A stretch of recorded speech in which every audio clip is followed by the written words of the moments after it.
Welcome, everyone. I'm John Henry, Chairman of the Committee for the Republic, and Bruce Fein, the Vice Chair.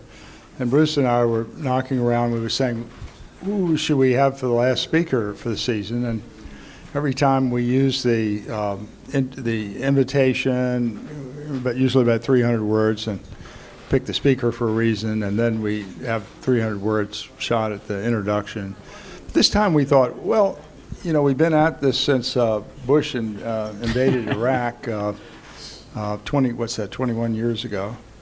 And as the last Salon of the season, we thought it might be appropriate to just step back and try to take measure of all these speakers that we've had over the years and all these discussions we've had, and see if we could bring some clarity and dispel so much confusion there is today. And so that's the goal. So we then wrote up a draft of the things we would cover, and then I came back and said, Bruce, you know, that it may be a little easier if we just broke it into questions. So before we open it up, we've come up with a list of questions here, and we thought we'd just go through these 12 questions and then open it up to everyone. And so there's the best place to start is with purpose. And so if you have any ambitions in terms of your own individual longevity, you better have a purpose, because if you don't have a purpose, the chances are you're not going to, the probabilities really move significantly against you. And so we're going to start with the country's purpose, and why does government exist? And Bruce, why don't you start with that, and then we'll go back and forth. I mean, individual purpose is different than government purpose. Government purpose is coercive. When you decide yourself what your ambitions are, you don't affect anybody else. But obviously, government affects everybody, within the jurisdiction. And at least the purpose of the United States was very well articulated in the Declaration of Independence, and it says that governments are formed to secure unalienable rights to life, liberty, and pursuit of happiness. Now, that obviously was an aspiration that was not honored at the outset. There's still slavery. Women are largely disfranchised, Roman Catholics. But anyway, that was the standard.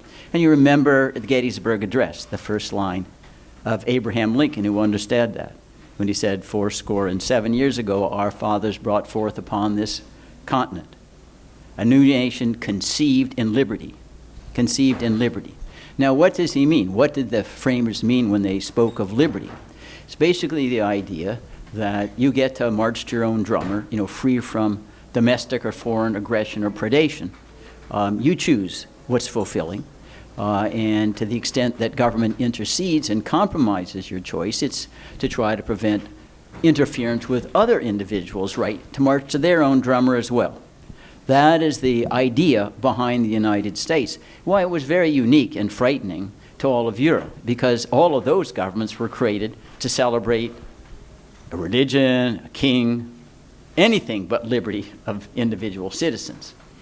And that's why the French Revolution, ultimately took its guidance from the United States Declaration of Independence and overthrowing the Bourbon Empire.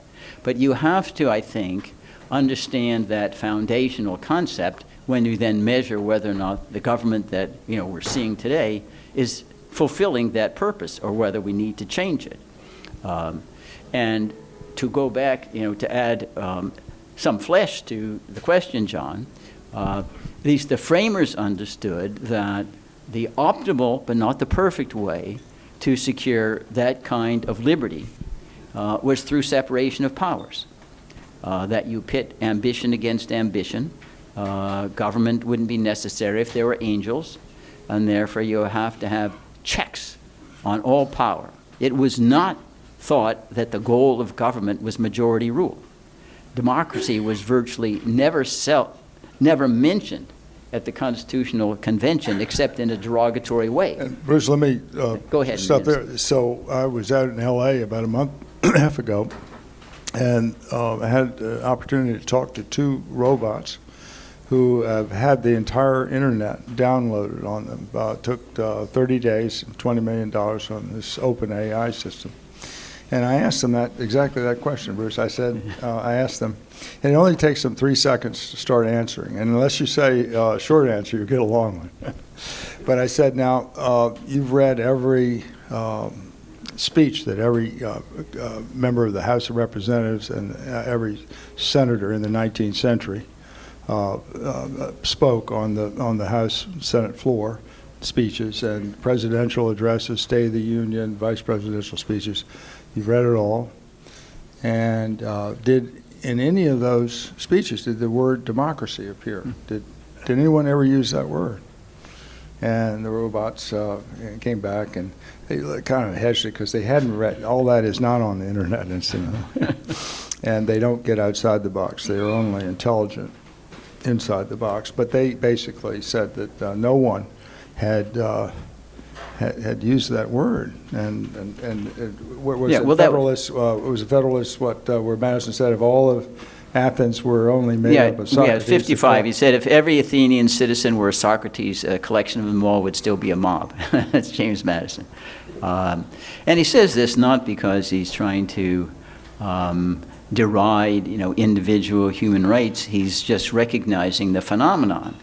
And James Madison was anything but an ivory tower intellect. It's true he attended Princeton. He had the largest religious library in the whole country, extremely well read. When Thomas Jefferson needed thinking, he asked James Madison, his neighbor, to come over. But James Madison, beginning at age 25, immersed himself in politics. So he saw firsthand the sociopathology of these politicians who crave power for the sake of power. So he knew what he had to deal with. He knew he wasn't dealing with real Socrates, when it came to trying to check the abuses that he saw firsthand. And that's why he came up with the idea, of separation of powers. No authority can be unchecked. You give anybody limitless power, they will abuse it, just a matter of time. And that's why separation of powers is enshrined in the Constitution. It doesn't work because we've abandoned it de facto, we'll get to. But if you just think of the multiple checks on pure majority rule, the supermajorities you need to override a veto, to ratify treaties, to create constitutional amendments. The Senate has different constituencies than the House. They have different terms than the House. The House has different districts, and they have staggered 2-year terms. The Senate is 6 years. You have Senate confirmation of presidential appointees, so it's not the executive alone. You need a bicameral legislature, so the House and the Senate both have to agree. It's thought that the Senate was was like a saucer, like cooling, hot coffee. It wouldn't be as rash as the House. I think that check was diminished when we changed to direct election of senators, so they more are just carbon copies of the House, but not so numerous. So all of these ideas and what we today are pejoratively styled gridlock were thought by the framers to be, that's separation at work. It's not that you can never get consensus, but you really had to get hard to get everyone to agree this is a good idea before the government could act. The idea was, in general, the genius of the individual members of the society are the one that's going to launch us into great intellectual advance, economic advance, and the government would be there to make sure there wasn't any predation. And to be sure, it doesn't mean it's going to be a perfect system, because just with perfect freedom, people have different endowments. There's going to be inequality out there. But what the framers understood is that once you get the government involved, the cure is worse than the disease. So if the cure is worse than the disease, you live with the disease, even if you'd rather not. So that's separation of powers at work. And unfortunately, the framers understood that separation of powers is a concept, it's an idea, it's not a personality. You can't take a snapshot of it. And the only way that separation could be appreciated with a very educated populace, because the species naturally gravitates to personalities. They think someone will come and save us, whether they're kings or the savior of some sort or another. Very, very difficult to see politics in terms of concepts or institutions. And And all primitive societies, the politics are all personalities. There are no institutions at all.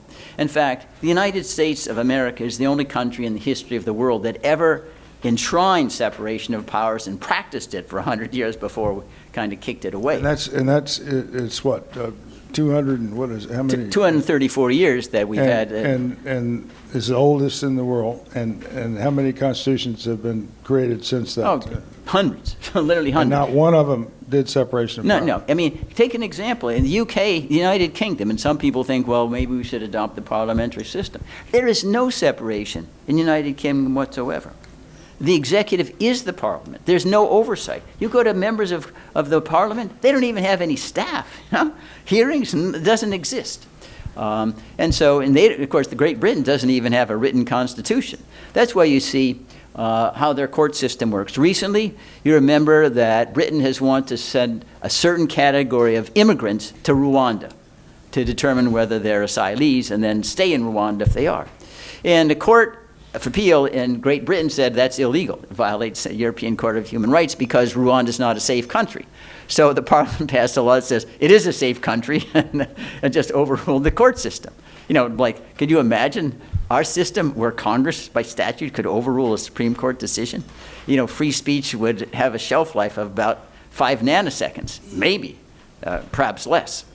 But anyway, going back to the larger point is that because it's so unusual in politics for institutions to be the priority focus rather than personalities, it takes a populace that's educated to that understanding. And if it's not, they will lose a recognition of why separation exists.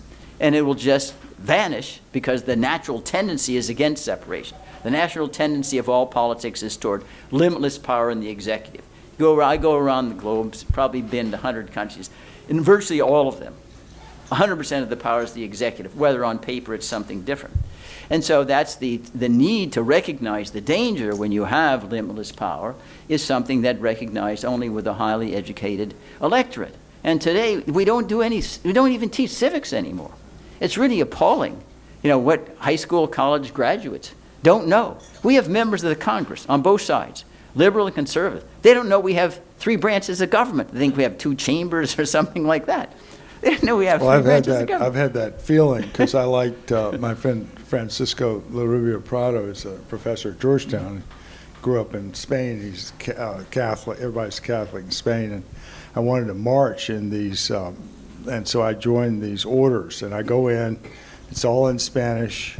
And everybody goes, and they, about, 12 questions, and they say, and everybody says, sí, and I go, sí. I have no idea what I'm agreeing to. I could be agreeing to papal infallibility. I have no idea what I'm agreeing to. So I'm just like a congressman or senator. Yeah. I'm swearing to uphold the Constitution. This is what I can't take office. I can win election, but I can't take office unless I swear to uphold the Constitution. I do that. I want to get in the club. That's what I got to do. Just like me going to Spain. Yeah. And if we go back to the understanding of liberty, the most important separation of powers by far in the Constitution is the entrustment exclusively to Congress of the decision whether or not to go to war. Because in times of war, liberty is crucified on a national security cross, right? And we witnessed that after 9/11, for example, the Fourth Amendment were out the window, due process out the window. There's no due process at Guantanamo Bay. You get detained, you don't have a trial. If you're a trial and get acquitted, you still stay there for life because you're still an enemy combatant. It doesn't have elements of proof. You can't disprove that you're an enemy combatant. And of course, the NSA probably is intercepting everything we're saying today without a warrant whatsoever, hiding it behind state secrets or something of that sort. I mean, the Fourth Amendment is a joke today. And you try to go into court and you challenge the absence of any warrant or cause to overhear and intercept what you're saying. And the Supreme Court and other courts say you have no standing because you don't know whether you've been intercepted. You say, right, that's why I'm filing the suit, So it's catch-22. Well, the state secrets protects whether or not your conversations are intercepted. And then the court says, okay, you can't prove standing. You can't prove you're injured.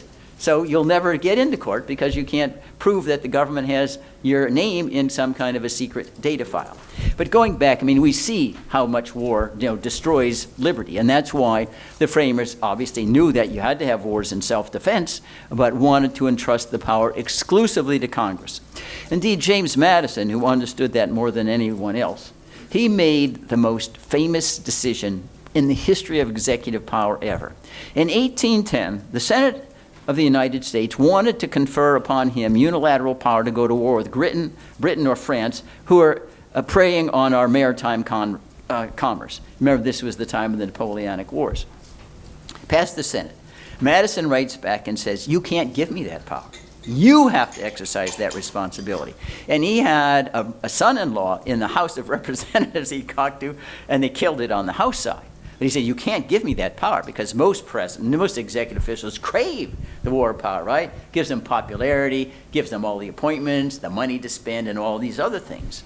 And the framers understood that historically, the Congress was the first legislature exercising only legislative power that was ever given the war power. All other countries, it's always in the executive branch. Because if your goal is a Caesar, if your goal is an empire, you want all the power in the executive to go to war. Because you're not going to be an empire unless you're going to war.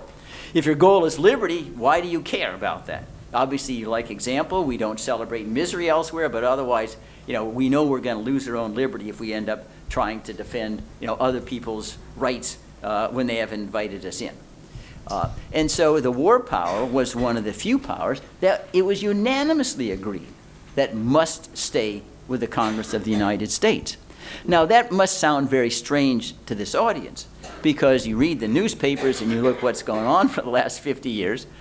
Congress is AWOL when it comes to going to war. Everybody just assumes the president go to war, he can take us to war, a nuclear power, he can attack Taiwan, he can defend any NATO country that's attacked or whatever, which was complete heresy to the Constitution and what the framers understood the war power was about. And we ask, well, why has this happened? Well, in my judgment, it has happened because we abandoned clearly, beginning the Mexican-American War, but became accelerated the Spanish-American War. We decided, no, liberty wasn't going to be the reason for the United States. The purpose of government wasn't to secure life, liberty, and pursuit of happiness. The purpose was to control the world because we were the new chosen people, the white man's burden. Senator Albert Beveridge of Indiana explained this clearly when he said, we can't let the Philippines govern themselves. We're so superior to them. We are angels. We need to go over, teach them waterboarding, teach them how well we permit our blacks to vote, and then we can be champions of liberty around the world. And with the Spanish-American War, it's accelerated since then, and that's why the constant wars. It's understated, how much we were engaged before World War I, constantly in Latin American wars. Panama, Mexico, Nicaragua, Dominican Republic, Honduras, going all the time saying, well, you have to rewrite this Constitution. This was the so-called Roosevelt corollary to the Monroe Doctrine. The corollary was, if we think you're a stupid government, we're going to come in and fix it for you. Then I asked the robot after if nobody used the word democracy in the 19th century, then where did this idea come from that we're a democracy? It's not, never discussed, never, the robot said we're a republic. So I asked the robot, where did this come from? And the robot said, oh, Woodrow Wilson. Yeah. Woodrow Wilson. Yeah. He said Woodrow Wilson is the one that said that we had to fight World War I in order to save democracy, make the world safe for democracy. It also speaks volumes that Woodrow Wilson enormously disliked James Madison. Now think of this. How many volumes did he write on American history? Was it 5 volumes? Yeah. And they're both Virginians, and they're both president of the United States. And how many mentions of James Madison is in his 5-volume history? Virtually I don't think there was one, right? Not a cameo. Hamilton is everything. Yeah. James Madison, who's the genius behind the Constitution, he writes the Virginia Plan and everything else. He gets airbrushed out of the Constitution. Not even a cameo appearance. by Woodrow Wilson. And he writes, and Wilson writes a famous book called Congressional Government. But he hated it. He said congressional government is bad. Checks and balances is bad. The really smart people like me know how to bring perfection to the world. Experts, Just give us experts. the experts, the technocrats will make the world perfect, right? So he gave us, among other things, genetics. So he had eugenics when he was the governor of New Jersey. If you were a criminal, you were prevented from reproducing because they knew the people who should be permitted to procreate and those who should not. That's part of the Wilson legacy. But that was, you can see, the beginning of the replacement of liberty as the reason for the United States with empire. And with empire. But democracy was the cover word. Yeah, We the didn't cover- use the yeah. word empire, we used the word democracy. Yeah, it's totally covered. And just to give a very, very glaring example. Wilson says we're fighting to make the world safe for democracy. At the same time, women are right outside the White House saying, how come we can't vote? And all the blacks saying, wait a minute, how come we can't vote either? We're living segregated, and we're supposed to go over there and fight segregated units. Aside from that, when we entered the war, and he's at the Paris Peace Conference, democracy took a staggering blow. You know how broad the new empires of Britain and France were? They expanded their so-called empires by hundreds of thousands of square feet or acres or whatever. Miles, yeah. Staggering increase in empire. And I guarantee they were not given the right to vote. They were not enfranchised. So, wait a minute, we fought, all our soldiers died, so Britain and France could oppress more and more people in their empires without a right to vote, and that's democracy. Aside from the fact that Wilson has the record for locking up more people ever in wartime because they exercised free speech. They opposed the war, they opposed our intervention in the Bolshevik Revolution. Eugene Debs, a candidate, he was sentenced to 8 or 9 years in prison. Wilson was asked, well, at least commute his sentence. He said never because he hated him. Warren G. Harding was the one who finally let him out of prison. So all the civil liberties went out the window during World War I. And at that time, the initial free speech opinions in the Supreme Court were written by the dissenters, Brandeis and Holmes. They later became the majority opinions that set the standard for free speech. But now we're seeing at least some possibility of retrogression even on that score because empire is so much ingrained into the species. But I think another question, John, Where are we here? We had this very organized. Yeah. Are we on? Disorganized. We said that we wanted to talk about, make sure we didn't skip over how the Constitution postulates a general, it's based on a general theory of man. This goes back at the beginning. Why, in some sense, the reason why the Declaration of Independence, set forth liberty as the goal, is because it very much distrusted power and knew that you had to pit power against power because individuals simply, with very, very rare exceptions, would take a nation off a cliff and try to oppress their fellow or their neighbors. So you weren't to give them pitting power. good guys against bad guys. No, you were pitting bad guys against bad guys. And that's what... No good guys. And James Madison saw that firsthand. Is it First Continental Congress, Second Continental Congress, the House of Representatives. So he's not writing as an ivory tower. He sees all the ulterior motives. And they were present, certainly even among our framers. Read about Aaron Burr. He had all sorts of ulterior motives that tried to make him a king. But he wasn't the only one. Alexander Hamilton wanted kingship as well. Thought that could make the United States glorious and we could step into the shoes of the British Empire. But this is a very, very difficult concept for Americans to embrace. Is the Madisonian wisdom that the way you get the government to do the least damage, you got to pit the bad guys against the bad guys. They do the right thing for the wrong reason. When we say, for example, that the entrustment of the war clause to Congress was a overwhelming, unbelievable success story, because Congress in 234 years has only declared war in 5 instances, and only when it thought, sometimes it was lied to, that the peace had already been broken. So Congress in those cases just said, we're already at war because we've been attacked. And so when Congress is asked on many occasions to declare war, most recently Barack Obama asked them to declare war against Syria, 2013, because of the alleged use of chemical weapons by Assad. He couldn't even get his bill out of committee, even though you had the super hawks, the Josh Hawleys and the Tom Cottons and the Ted Cruzes screaming and yelling. They wouldn't let the bill get out of committee. They said, why? We're not going over. We're not voting for this. And you ask, well, and this was Madison's understanding. They'd vote against it, maybe for the wrong reason, because they hated Biden or they hated Obama or something else. But they kept us out of war. Prior to that occasion, let's compare a different, similar situation. In 1999, President Bill Clinton asked Congress to declare war against Serbia. We saw the pictures on TV of the Kosovar Albanians being slaughtered. And the Congress said, no, we are not going to declare war. And so President Clinton said, well, we'll just go to war anyway, but we'll just say it's not war, even though you could see all the bombs destroying Sarajevo, and I think we bombed the Chinese embassy as well. Okay? Yeah. So, okay, that's not any definition of war. We went to war anyway.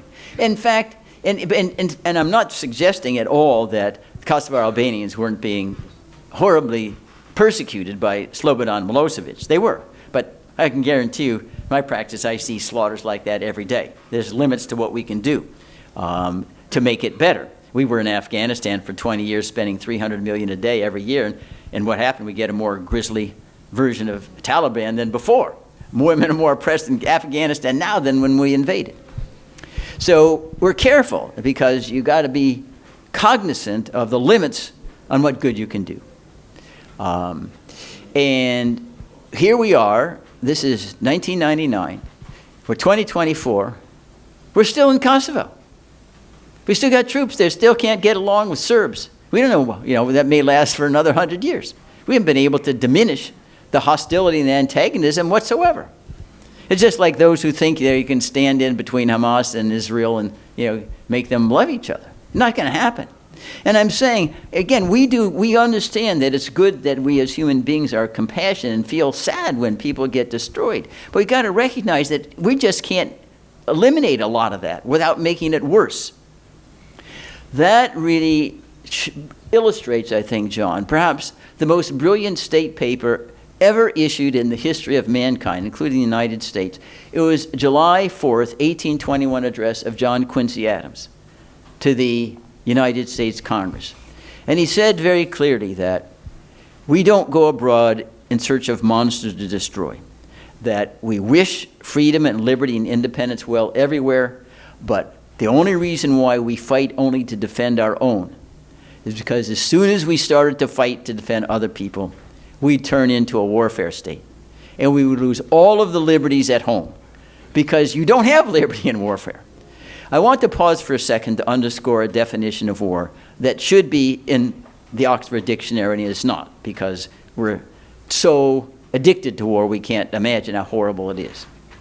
As a lawyer, law is the legalization of first-degree capital murder.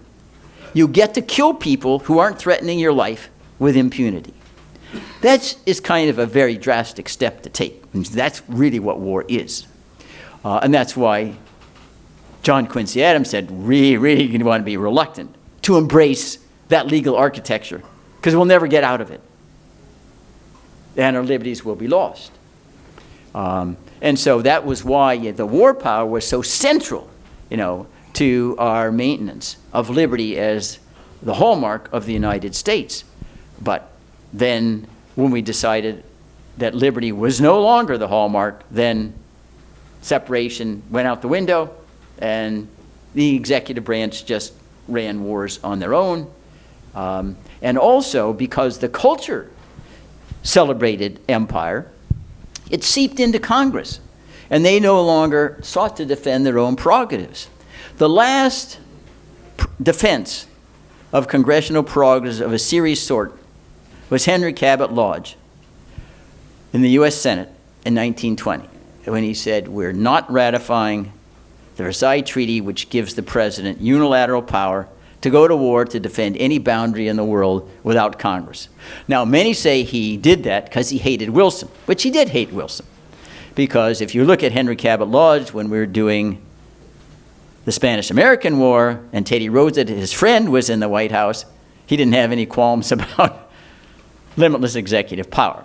But again, it's Madison's understanding, right decision, even if it was for the wrong reason. That's the way separation of powers works, without attempting to try to make men angels when that's obviously a fool's errand.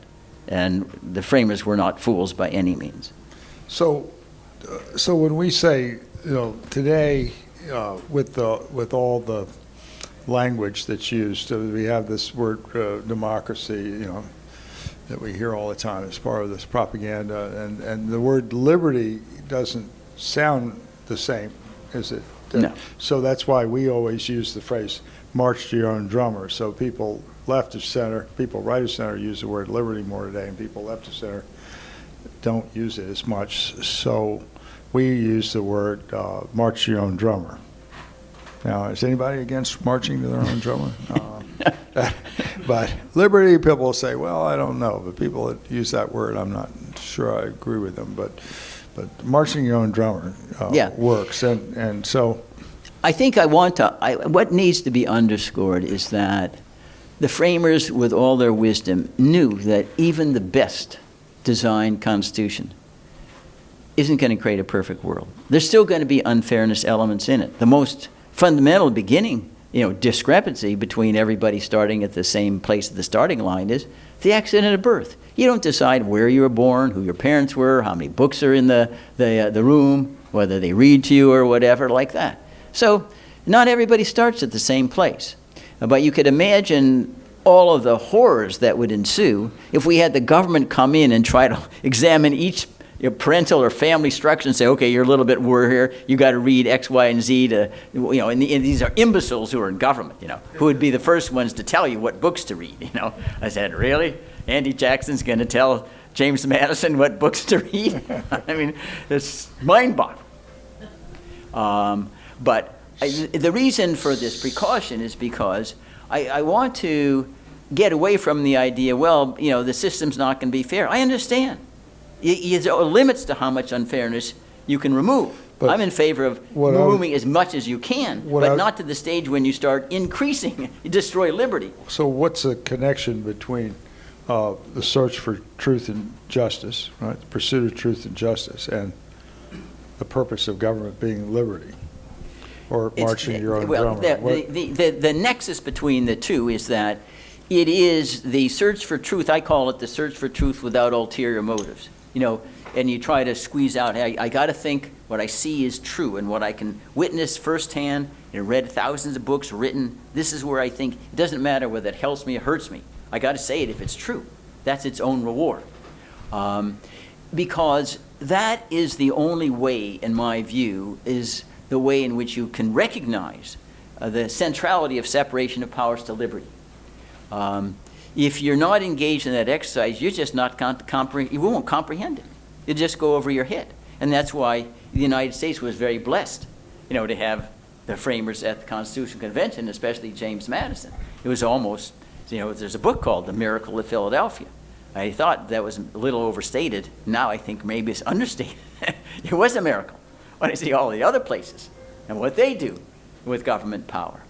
But that's the only way which you can appreciate how central separation is to liberty, marching to your own drummer, is by recognizing and not blinking at how terrible, in a state of nature, the species really is.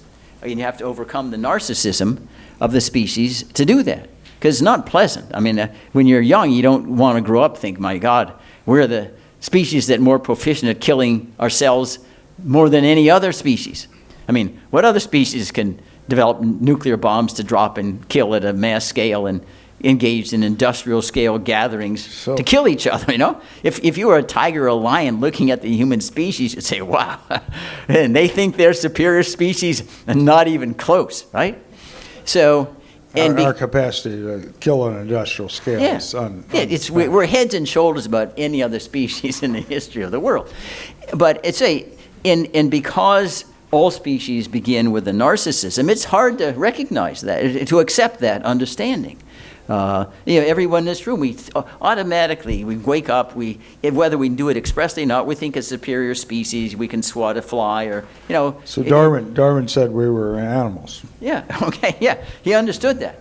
But we had the capability of rising above that through separation, through brains. We do have a cerebral capacity. Unfortunately, most of it lies dormant for most people, but it's still there, even it's dormant. So, to make it a little less abstract, so we have a new charismatic Episcopal minister in Rappahannock County in Little Washington, and I had her to lunch 2 years ago, and I said my father was a minister like you, so I can't go to any more services, but if you have a discussion group on Jesus' 40 parables, I'm all in, and I'll do that, and I gave her.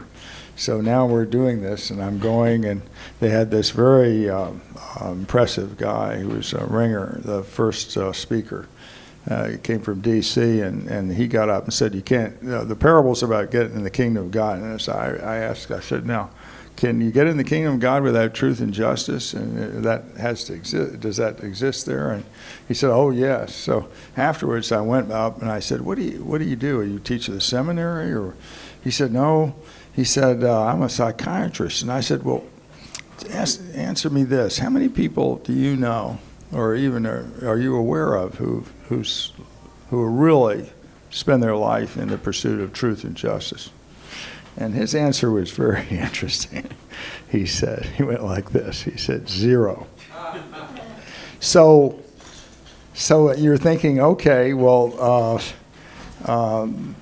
that's pretty high bar. How are you going to be a good Christian if you can't, if it's 0, right? So anyway, this week it was they had the parable of we've been doing all these different parables, and so the speaker said this really interesting thing. She said, well, I think it's not about this or this or this. It's about how hard it is to follow Jesus. And so I said, I thought it was really interesting. So I said, now Bruce and I went to very tough elite law schools, and when I showed up at Columbia Law School, I thought, oh my God, I'm done, because I was competing against people that had grown up with the Torah and the Talmud, and 613 rules in 3,000 years. It's an impossible religion. Nobody's ever been able to follow it. And I grew up with 40 parables that are, a riddle wrapped inside a mystery, inside an enigma. So I'm just not going to be competitive at all. And so I said, I never really thought about it before, that I thought Judaism maybe be an impossible religion, and now you're saying Christianity is an impossible religion. And what you're really saying is that a republic is an impossible government, because people are, it's too hard. It is very demanding, and I think I'm glad that you raised the idea of justice, because Madison underscored in his writings, the Federalist paper, that justice is the end of government. It's the end of civil society. He spoke in those terms. He didn't say getting into the kingdom of heaven was the end. Justice was, right? And that was born of people that were highly intelligent. They read books. I can guarantee you that they weren't distracted with TikToks at that time or anything else. And I don't want to sound at all disdainful of the many, many very brilliant people we have today, but if you read the contemporary writings of the framing period, the language, the vocabulary, the references, the Roman Empire, Sparta, Athens, Gethsemane, the Swiss Confederation. You read the first annals of Congress, where James Madison was the leader, and read the congressional record today. You'd look and read the two and say, wow, Darwin's theory of evolution can't be right. because this is not this is not progressive evolution. This is going backwards. And it was not because the formal education of the framing generation was superior to today. That it wasn't. But the whole society and culture was infused with the importance of reading and education and understanding. George Washington's first State of the Union message was basically, we really need to educate the people, because if they're not educated, this country is going under very fast. We have a very, very difficult constitution to understand and comprehend. If the people don't get it, they're just going to be parchment, adornments on the government. They're not going to have vitality to them. So I think that the framers, they would, despite their wisdom, they couldn't and they didn't foresee how much deterioration in the culture there would be. And they didn't foresee that a country would knowingly choose empire over liberty, because they clearly were not choosing empire over liberty.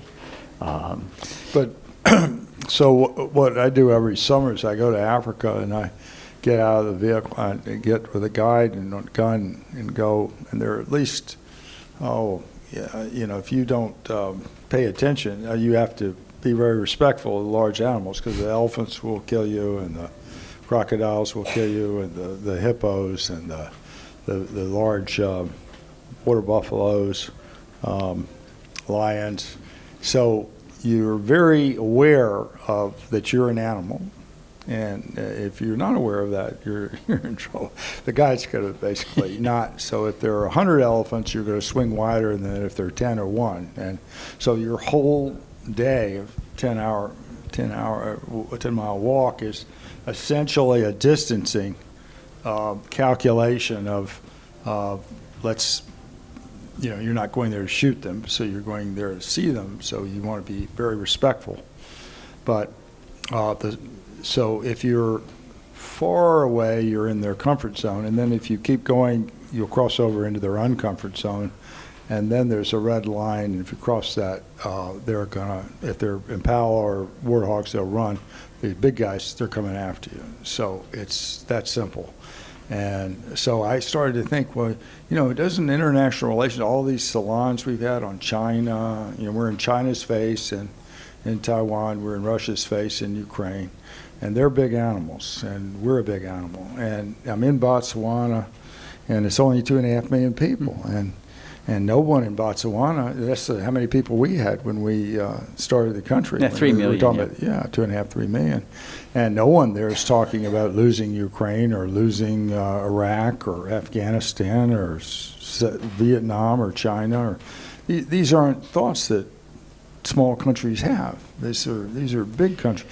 So I'm kind of thinking that, well, maybe all this stuff that we're talking about, we're really not. We're acting like a large animal, and that's really what's driving it. It's not. We've got all this vocabulary and stuff. Well, I think that's accurate, John. I would just add that it isn't just the large animals. It's what defines large in the international sense is your ability to kill other people proficiently. Because you have smaller countries in terms of numbers that are very, very proficient and advanced, with their weaponry, and they act like a big animal. They all attack. Because even if you take Botswana, it takes some countries that are small right now and don't even conceive of engaged into war. I can guarantee you give them limitless power, they will do it.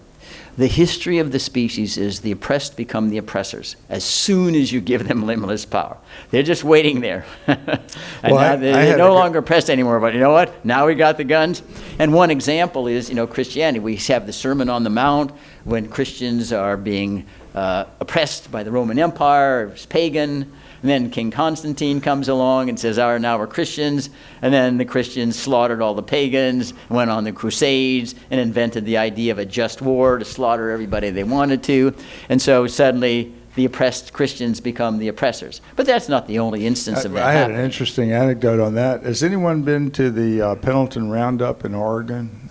It's in mid-September. We went last year. There are over 100 indigenous American Indian tribes go, and this gentleman, Thomas Morningow, got up in front of these tribes and others, including ourselves, said something very interesting. He said, the big mistake we made was too liberal immigration policy in Massachusetts.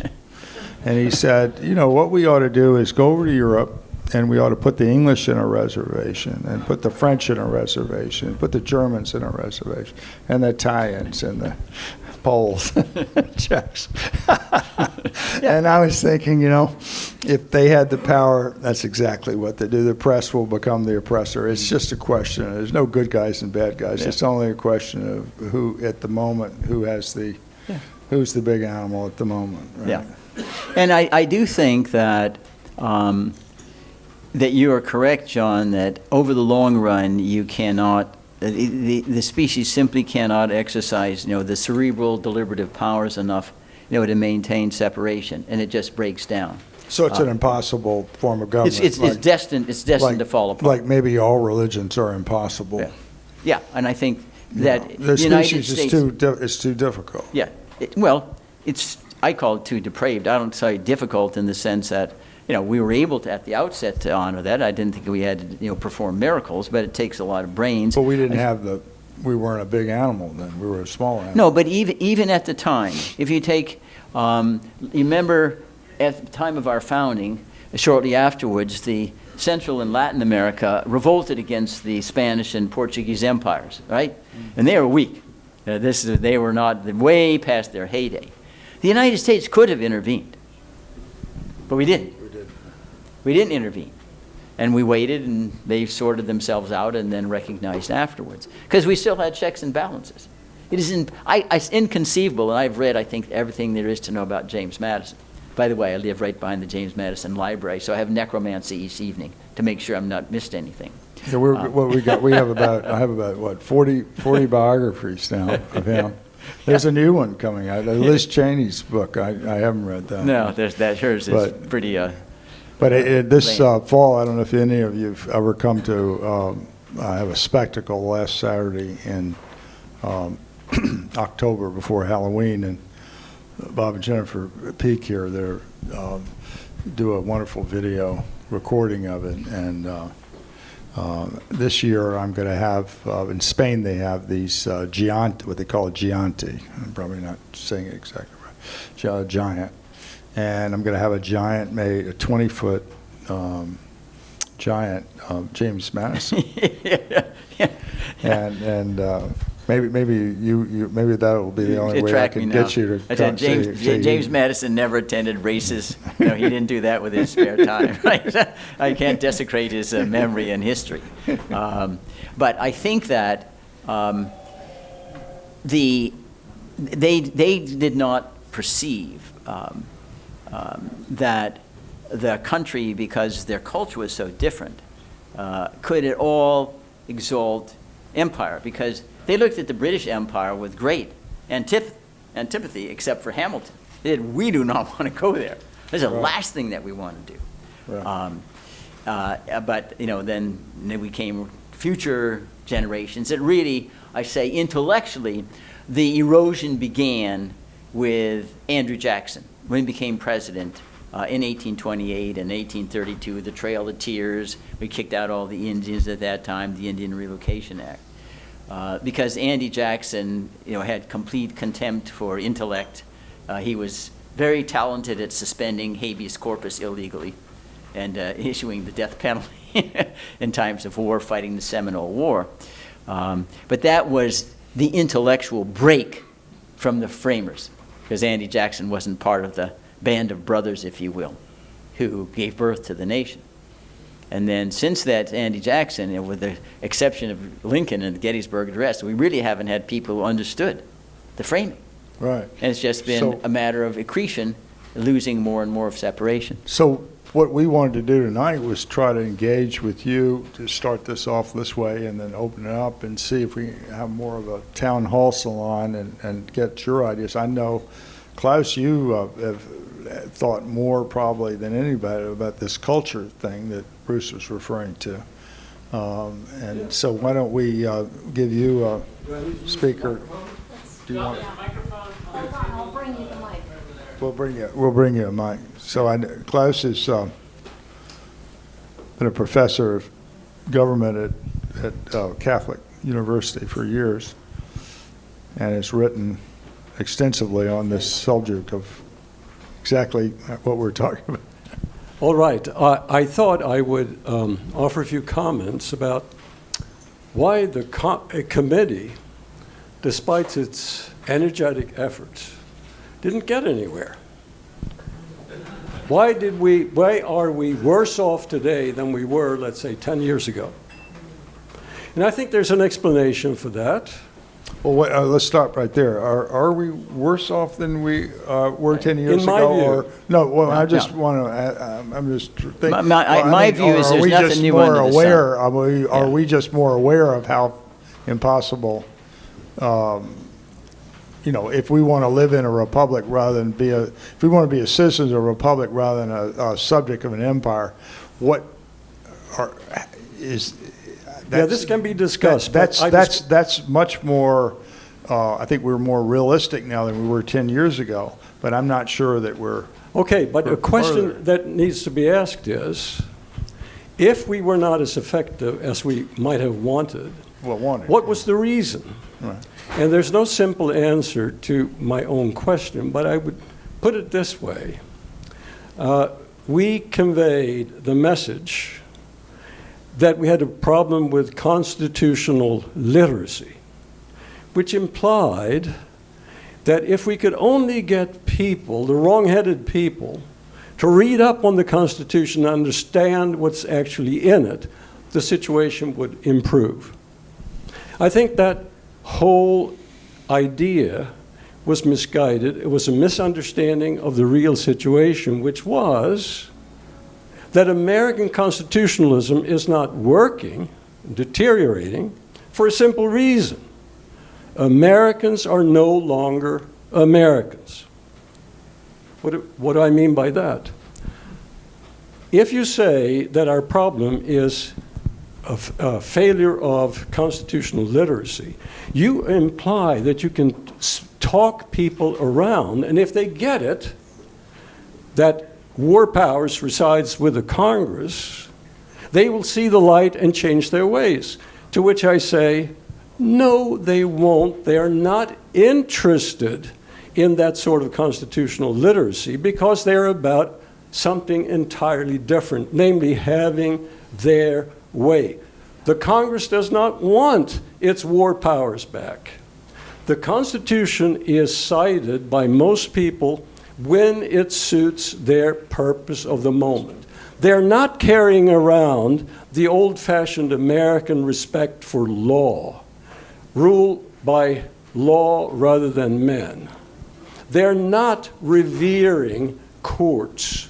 They want to get their way, which is another way of saying they're no longer Americans. And who were the Americans? They were people who realized that in order for constitutionalism to work, you had to have people of a certain character. Where would that come from? Well, from where they came from. They came out of a long European, essentially British, classical Christian culture as channeled through British culture. It was people like that with roots in a particular tradition, a certain view of human nature and society that came up with this idea, this very demanding idea that you might have rule of law rather than rule of the passion of the moment.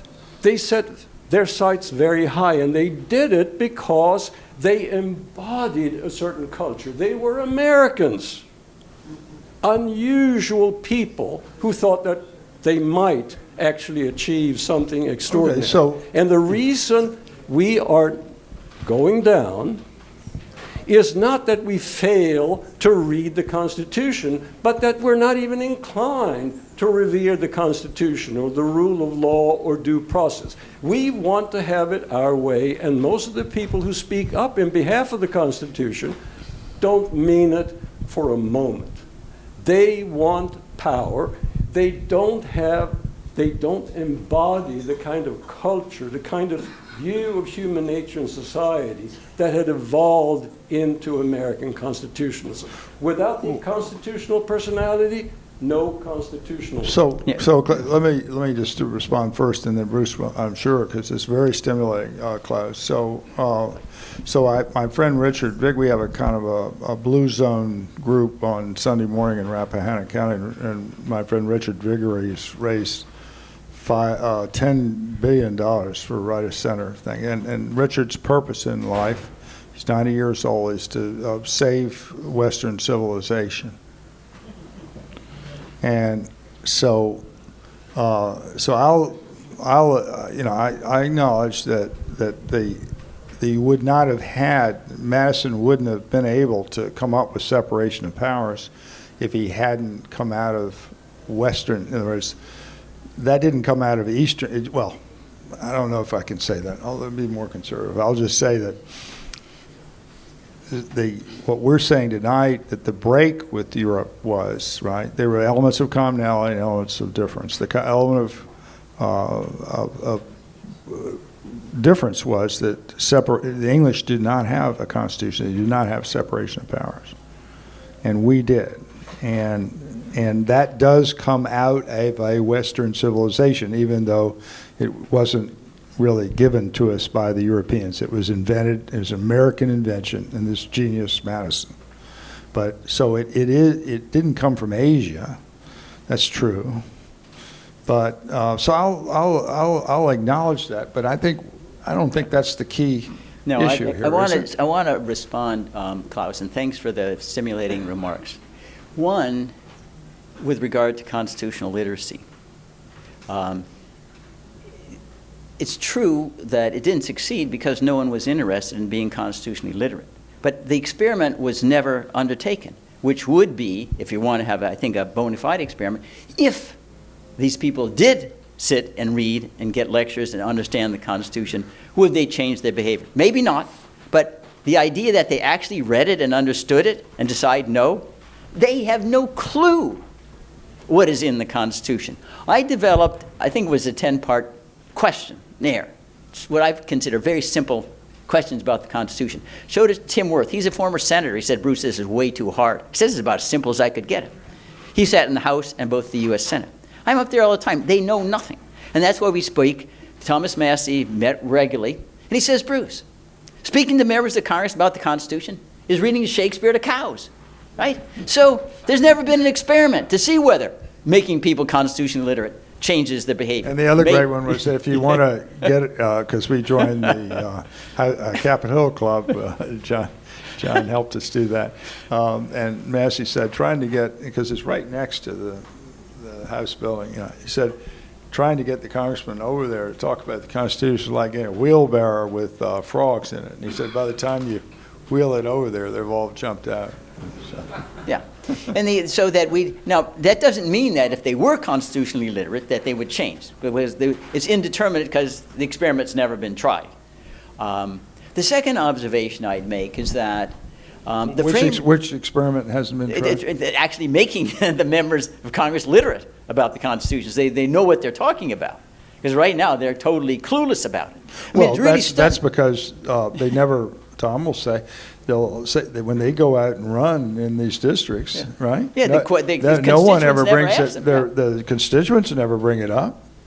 Yeah, I mean, it's so bad that there's a letter recently written. You remember when it's not too long ago, the United States took action against Iran because they were supporting the Houthis and shutting down some of the maritime commerce in the Red Sea.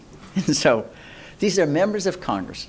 They're on Foreign Relations Judiciary. They write a letter to President Biden and say, please, the war power belongs to us. So the next time you're going to usurp the war power, at least let us know in advance so we're not taken by surprise when you begin a war.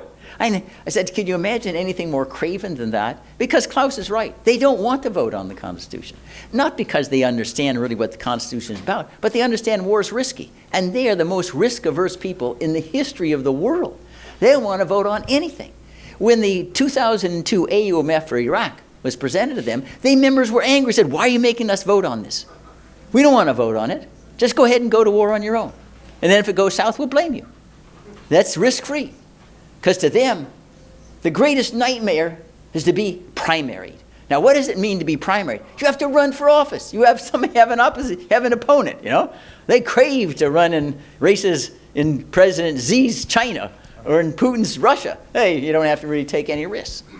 So, and then the other point I want to make is that the framers did understand, you know, institutions, that the institutions had to be available to overcome what they could see were deficiencies in human nature. And that's why Madison would repeatedly, when he's talking about the executive, and particularly the war power, he says, in so many words, George Washington's is a prodigy we will never have in another 500 or 1,000 years. We cannot create executive power based upon George Washington being in the White House. He knew institutionally you had to have some checks, and that he wasn't going to base on the idea that you would have Solons that are great wise people who were inherited, you know, classical understanding of what liberty was about, you know, in positions of power. And so that's why I say when Madison talks about government, he says the reason why you have government is because men aren't angels. His government is a very, very derogatory predicate about human nature. That's why you have government, because you can't trust the species to do the right thing. So, based upon just character. When You have Klaus to pit says, ambition against ambition. When Klaus says he used this catchy phrase about we're not Americans anymore, is that what you were trying to say when you said that by the time of Jackson? Does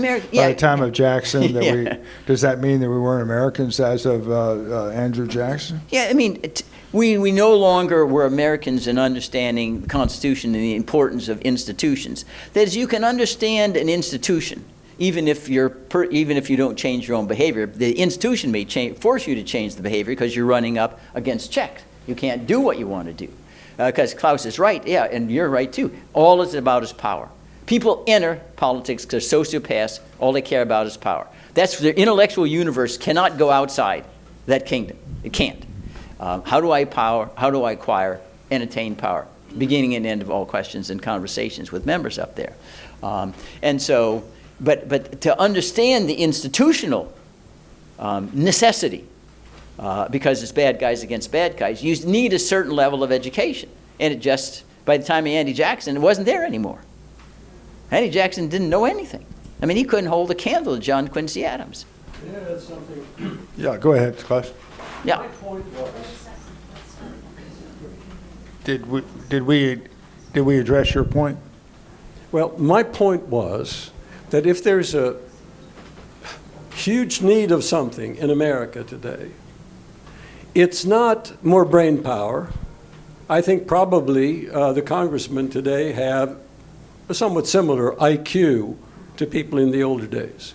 What we need is moral, cultural reinvigoration. You have to recreate Americans. It may be too late, but if you're going to have any kind of survival of constitutionalism, you have to revive the personality that cared about constitutional government, hearing the other side, taking the long view, deliberating, compromising, doing what civilized human beings do. The problem is we don't have many civilized human beings around anymore, and you can't create them by spreading constitutional literacy because those people don't care. But in my judgment, you need both character and wisdom. You could take somebody, maybe flawless character like Mother Teresa and say, okay, now you go to Congress and you understand the Constitution, the war power. It's not going to work. And Klaus, I'm up there all the time. I see who is occupying. People who don't know there are three-chambered. Tommy Tuberville, you think his IQ is the same of James Madison? You got to be kidding me. You go at Marjorie Taylor Greene, and I could go down a huge list. These people are complete idiots, and they know virtually nothing. You look at even their grammar, their vocabulary. It's like at a 6th grade level. So the idea that, yes, the members of Congress today have the same intellect as the framing generation is absurd. I ask you to read the Annals of Congress, the first debates, and read the congressional record. Yeah. Okay, go ahead. If I may add a note here. Absolutely. The world has changed completely. We shouldn't lose track of that. So just for future reference, I came to this tonight because we got an intriguing invite that said, what do we exist for? I don't know if you meant what does the committee risk exist for or what the nation exists for. So I'd like to learn more about that before we leave. But on a response to what just happened here, one way in which the nation has changed is we've learned so much in so many different disciplines. So I can make an analogy. Anybody that's watched a child grow up knows that sometime between 5 and 15 years old, they go through a growth spurt where their rate of growth outruns their ability to adapt, and they become clumsy. And the only solution to that is to rewire their entire nervous system and practice a lot. A nation, when it doubles, triples, quadruples its population, everything has changed. So we can't rely upon only the old arguments. To resurrect some of the conditions that led to the original genius, it has to be done in completely different ways. So it's no good just complaining that the old methods don't work. We always need new methods, and rather than arguing, we need to sit down, put our heads together, and I'll end on the one thing I was most surprised by in your summary of the Declaration of Independence. To me, the most famous words have always been, in order to make a more perfect union. That's not in the Declaration of Independence. Okay, but That's in there. that's my point. Wherever it was written, that's the Okay. most stellar point. Do you think Newton's laws of motions have changed because the countries and we have a number of human beings today? Do you think Newton's Our laws of motions have understanding, changed? Newton didn't know about quantum mechanics, theory, relativity, I asked you about Newton's laws of motion. They're still good today as they were in 1690s, but I agree. even with the changed circumstances on the globe. I'm not sure why you're being evasive. I agree completely with what you say. I'm just saying that we know so much more, and the world has grown so much that everything is different. Well, I'm saying because I think the parallel we're trying to draw with Newton is that there's certain features of the human species that are like Newton's laws of motion. You go back to Ecclesiastes. What has been will be again. What has been done will be done again. Let me go back to the There's analogy. nothing new under the sun. You can ask a 5-year-old if Newton's laws has changed. That doesn't change the fact that they're going through a growth spurt and they have to rewire and regrow. No, I understand. You can say that maybe yellow is more popular today than green was 100 years ago, but those differences, in my judgment, are trivial. They have nothing to do with the effort to optimize liberty. And so so you can change the choreography without the narrative.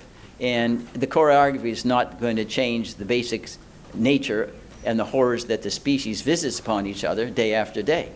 And in my judgment, you're focusing on drivel and rather than the larger picture of how human beings treat each other. I think, I don't know, when I said that, that I think that international relations goes on at an animal level.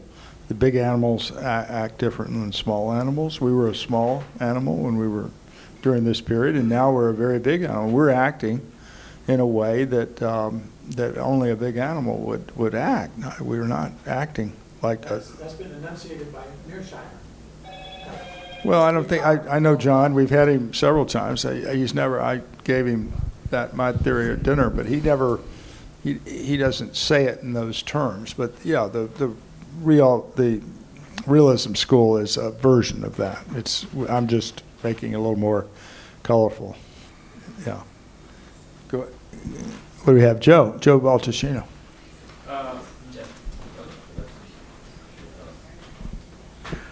Bruce mentioned, I think a little bit ago, that we need both wisdom and character. Correct. But I would argue that true wisdom requires character.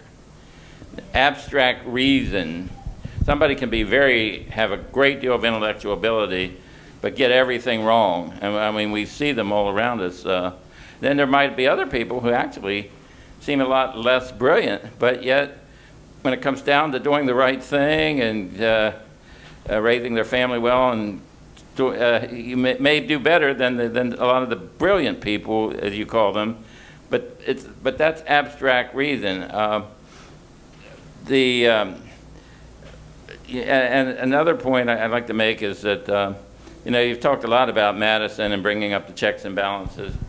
but to some extent I think you appreciate how much of what is embodied in our written Constitution had developed over time and in the lives of the people and the government for like 500 or 600 years in Britain, and before that, and you mentioned that some of the intellectuals paid attention to Rome and Greece and everything, but there were a lot of other people who didn't, maybe they couldn't have spouted it or even read it, or some of them might not have even been literate, but yet they lived based on some of that great wisdom, because the people who the top of the civilization, the brighter people, the leaders of and many of them preachers and during the Christian period, whatever, they knew about that and they embodied it, and then the people who were less literate and busily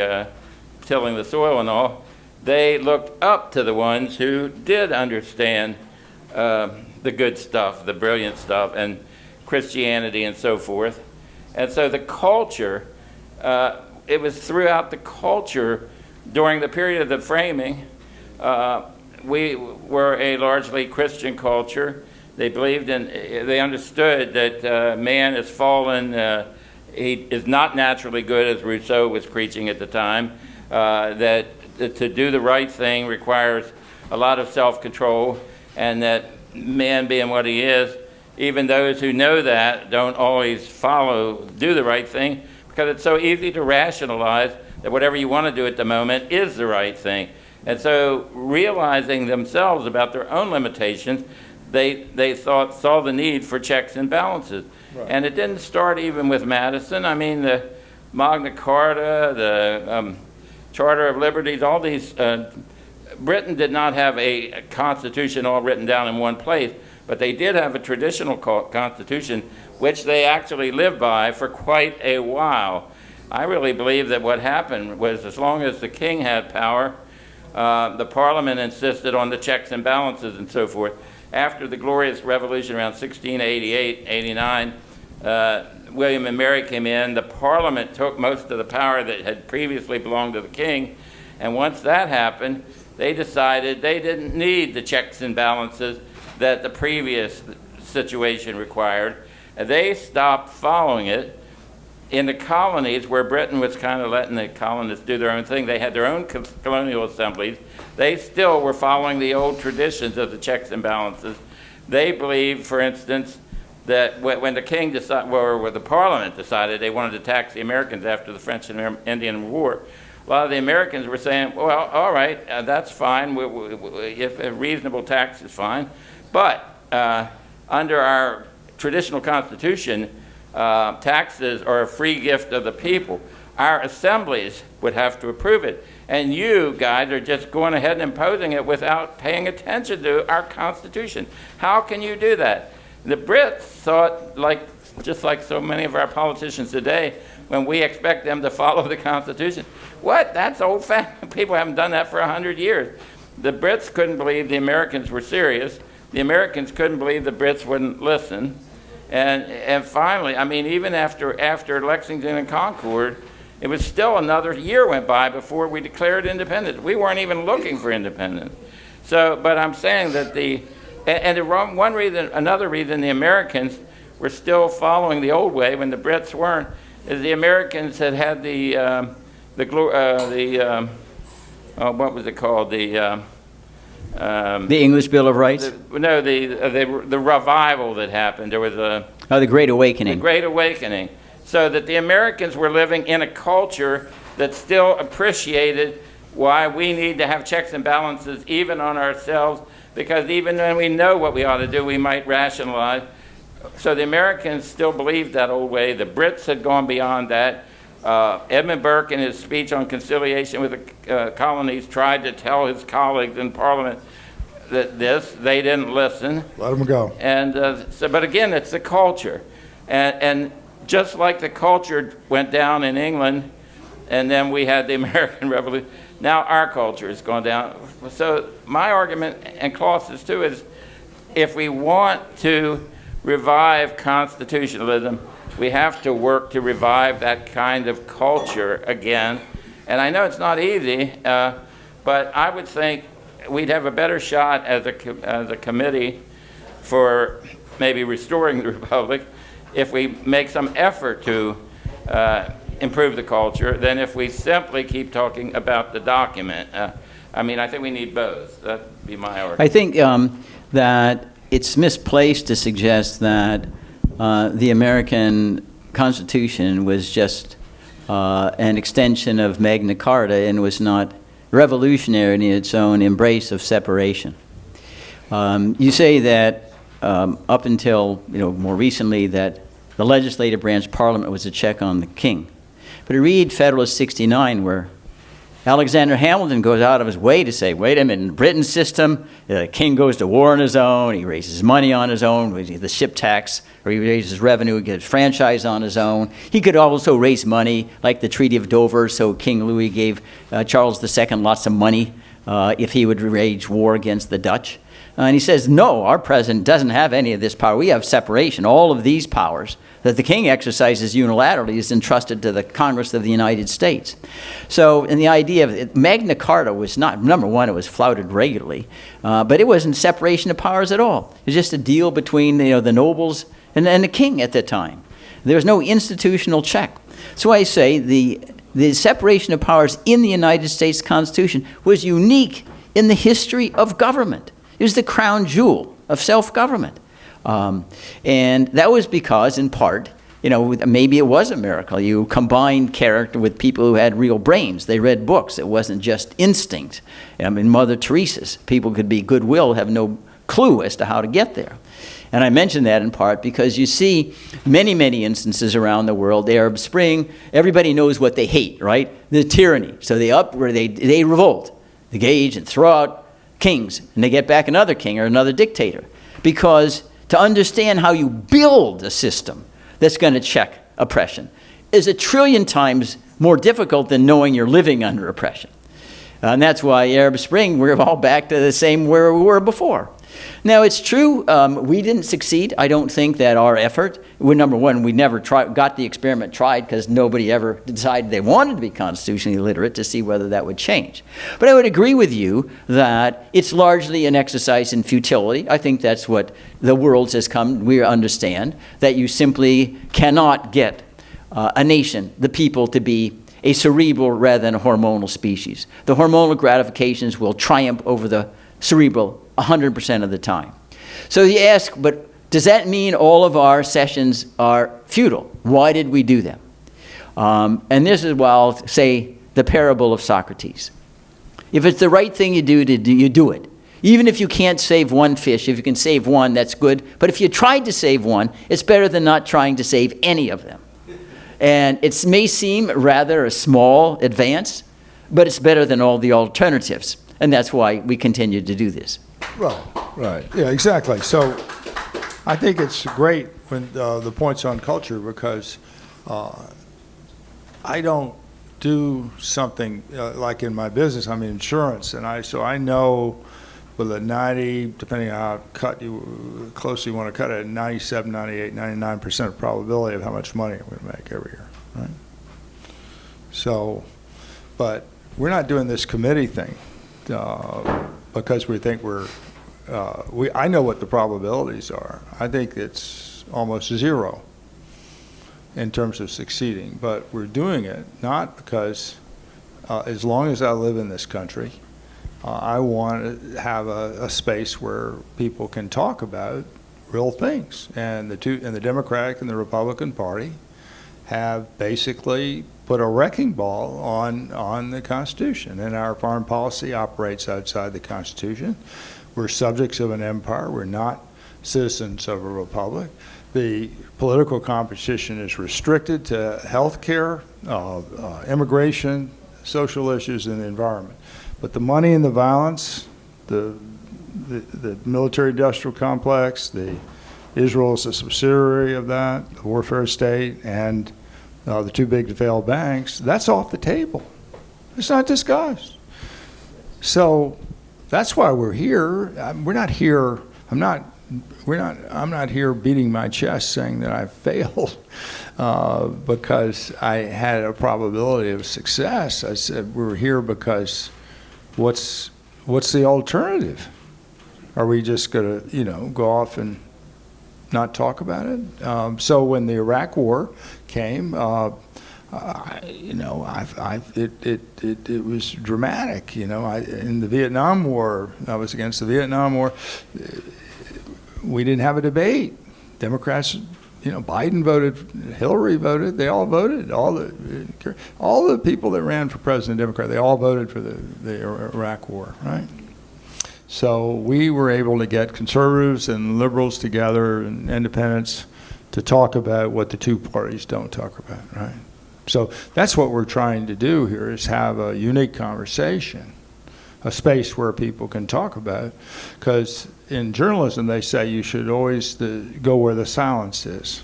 And the silence is where the power is. And so we're talking about where we think the real power is.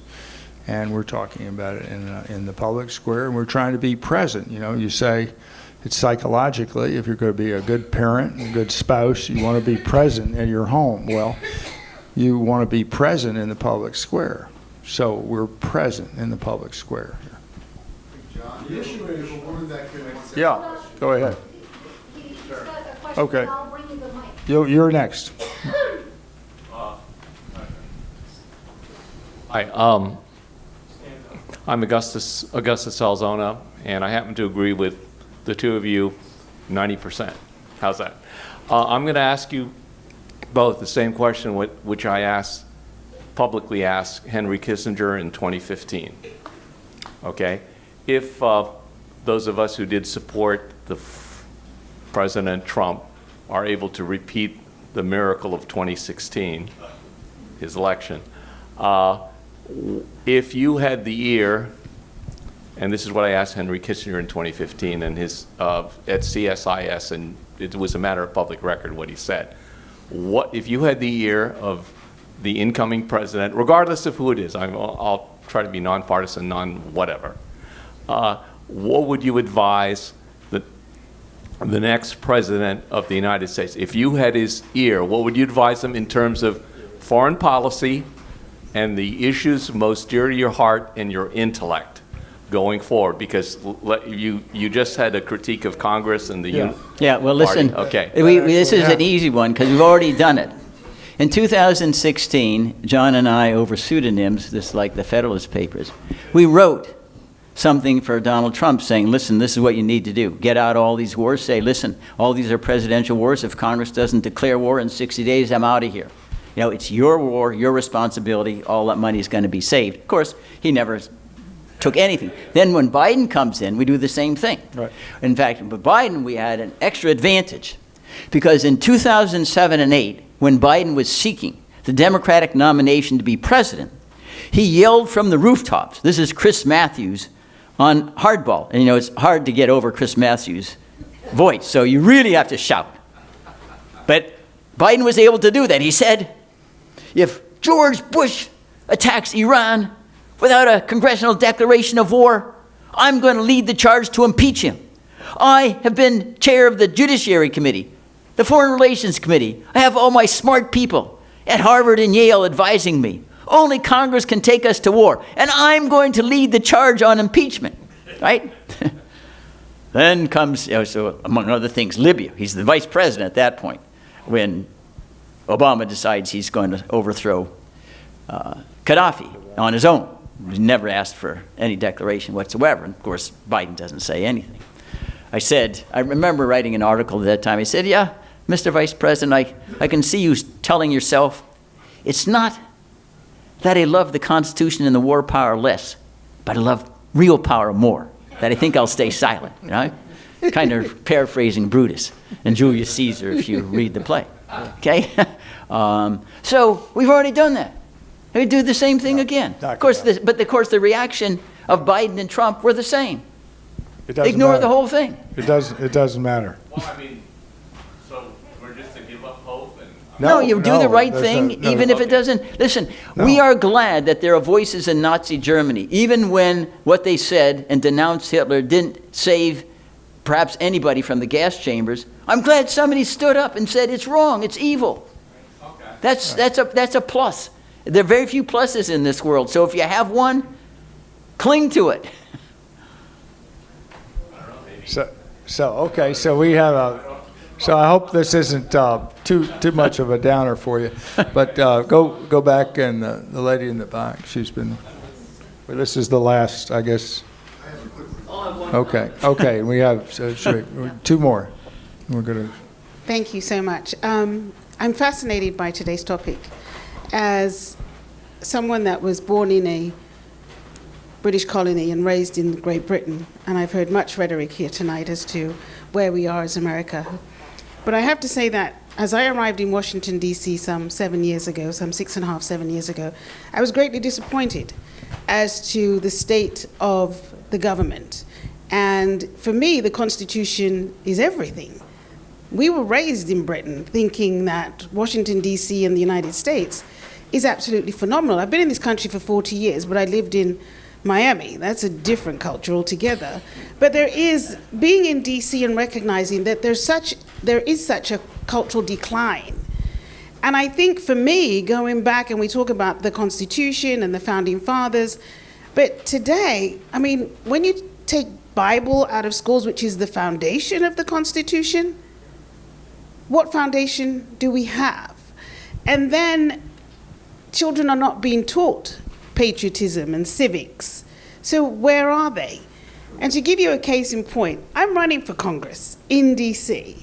I gave a talk on Sunday about statehood. The first point I made, I gave them 5 points. The first point I made was, it's unconstitutional. And so it would take amendments, it would take legally binding federalist law and articles to grant statehood, but it's just unconstitutional. So why have you been at it for so long knowing that you can't get it? When I finished my talk, the gentleman who was moderating says, we'll have none of that intellectual rhetoric. And these are the people in DC that are going, I mean, this is Congresswoman Norton's thing.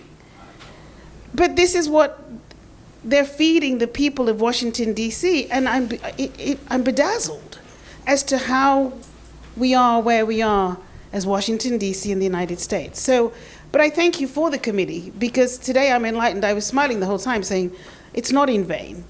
And if you see something, do something. And I'm just doing something by running for Congress. So thank you. Thank you. Sarouche. Sure, this will be quick. Sarouche played King David in my Old Testament play, Arguing with God. Very, very formidable Sure, King is it David. on?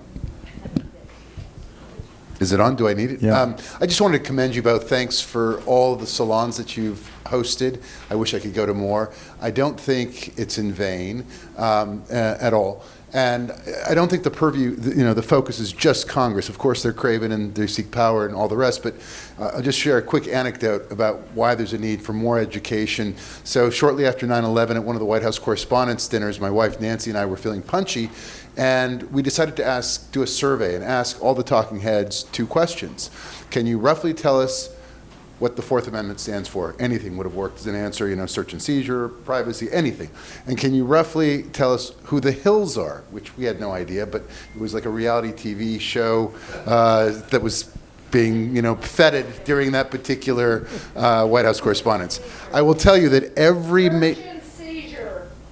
Yes, okay. So I'll tell you that... Hello, I was at the protest years ago. So I will tell you that every single major talking head failed the Fourth Amendment test, except for Chris Matthews and one other person. They had no idea. Chuck Todd. They had no idea. They couldn't say even roughly what it referred to. So there's a huge need for what the committee does in educating not just Congress, which maybe if they're educated they don't care. There's a lot of reasons, but the public at large. And I think what Chaz has done with his articles and circulating has been hugely helpful to members of the press and members of our group and society at large. So I encourage you to keep on keeping on. Thank you. Thank you, Sarouche. Thank you, everyone. Appreciate it.